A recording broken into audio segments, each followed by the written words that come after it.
गरुड़ पुराण अध्याय 21। क्यों कुछ आत्माएं बचपन में ही मर जाती हैं? क्या ये अधूरी यात्रा है या पूरा कर्मफल? कभी आपने सोचा है, एक मासूम बच्चा जिसने अभी इस दुनिया को ठीक से देखा भी नहीं, अचानक मृत्यु को प्राप्त हो जाता है। क्या यह ईश्वर की अन्यायपूर्ण लीला है? क्या उस आत्मा को जीवन का पूरा अनुभव नहीं मिलना था?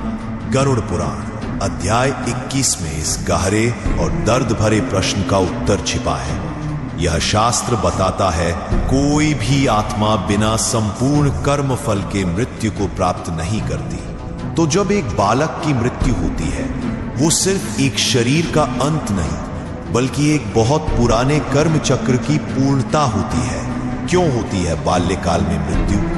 गरुड़ पुराण कहता है, कई आत्माएं ऐसी होती हैं जिन्होंने अपने पूर्व जन्मों में अंतिम कुछ कर्म अधूरे छोड़े होते हैं, या उन्होंने ऐसा कोई विशेष पाप किया होता है जिसके प्रायश्चित के लिए उन्हें केवल अल्प जीवन मिलता है। कभी कभी उन्हें सिर्फ जन्म का अनुभव लेना होता है। मृत्यु उनके लिए दंड नहीं, बल्कि कर्म का तटस्थ समापन होता है। ऐसा आत्मा का जन्म एक क्लोजिंग चैप्टर होता है, जहां उसे सिर्फ कुछ सांसें, कुछ पल या सिर्फ मां की गोद यही अनुभव लेने होते हैं। बच्चे की मृत्यु मां बाप के लिए दुखद हो सकती है, लेकिन आत्मा के लिए यह सिर्फ कर्मों की किताब का एक अंतिम पन्ना होता है। माता पिता का दुख भी एक कर्म बंधन है।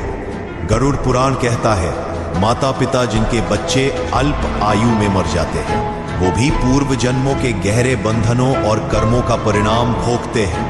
कभी यह आत्मा उनका कोई ऋणी होता है, कभी वो स्वयं किसी पूर्व जन्म में उनका दोषी रहा होता है। इसलिए कहा गया है, मृत्यु में भी अर्थ है, अल्प मृत्यु में भी योजना है। यह जीवन एक महासागर है और मृत्यु उसकी लहरें हैं। हमें जो अल्पायु मृत्यु दिखाई देती है, वह ब्रह्मांडीय योजना का सिर्फ एक हिस्सा है, जिसे हमारी सीमित बुद्धि नहीं समझ सकती। इसलिए गरुड़ पुराण सिखाता है, कभी मृत्यु से डरना नहीं चाहिए और कभी मृत्यु को समझे बिना दुख में डूबना नहीं चाहिए।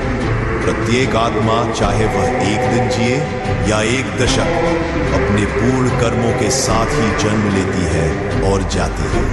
बाल्यकाल की मृत्यु कोई अधूरी यात्रा नहीं, बल्कि पूर्व जन्मों के अधूरे कर्मों का अंतिम पड़ाव है।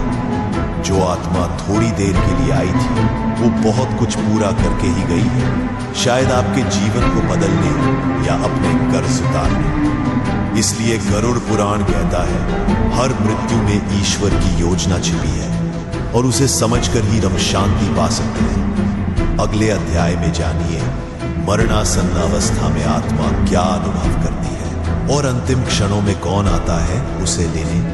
एक ऐसा रहस्य जो मृत्यु को भी दिव्यता से जोड़ता है।